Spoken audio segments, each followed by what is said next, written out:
ဒီကြောက်လေးရဲ့မော်တော့ဝေခါဖြစ်ပါတယ်အရေးမှာဝေခါ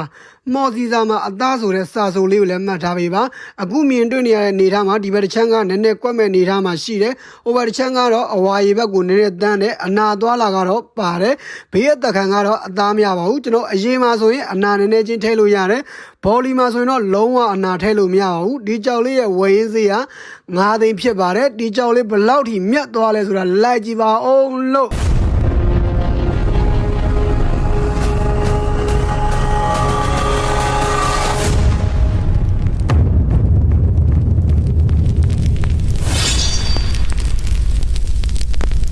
ကျွန်တော်တို့ကြောက်ဖြတ်တယ်ဆိုတာလဲလွယ်တဲ့အရာတစ်ခုတော့မဟုတ်ပါဘူးအသေးစိတ်တေချာဖြတ်ရတာဖြစ်ပါတယ်အရေးကြောက်ဆိုတော့ကျွန်တော်တို့ပို့ဆိုးပါတယ်ကျွန်တော်အာစီကတော့မန်ဘလူးနဲ့တေချာကြည့်နေတာဖြစ်ပါတယ်အားလုံးဖြတ်လိုက်တော့ကြောက်လေးက6ဆထွက်ပါတယ်အရွယ်လေးကလည်းရတယ်ကျွန်တော်အနာလေးကတော့နည်းနည်းချင်းချင်းပါတယ်အရေးကြောက်ဆိုတော့အနာလည်းနဲ့လက်ခံတယ်ဘောလီမှာဆိုရင်တော့အနာလုံးဝလက်မခံဘူးတရုတ်တွေခေါ်တာကတော့ပေါ်လီလို့ခေါ်တယ်ဒီကြောက်လေးရဲ့သွေးရုပ်ကိုကျွန်တော်ကပြန်ကြည့်ရမှာဖြစ်တယ်လင်းအားတောက်အားဘယ်လောက်ထိကောင်းသွားလဲဆိုတာကျွန်တော်လည်းလိုက်ကြည့်ပေးပါ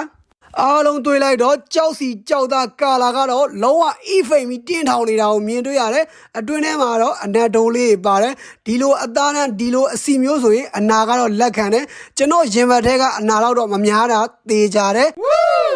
ဒီအမြင်တိုင်းလေးပဲ10နာရီထိုးလောက်ပွဲတက်ကြည့်လိုက်တော့23သိန်းတရားဝင်ထွက်တယ်ကျွန်တော်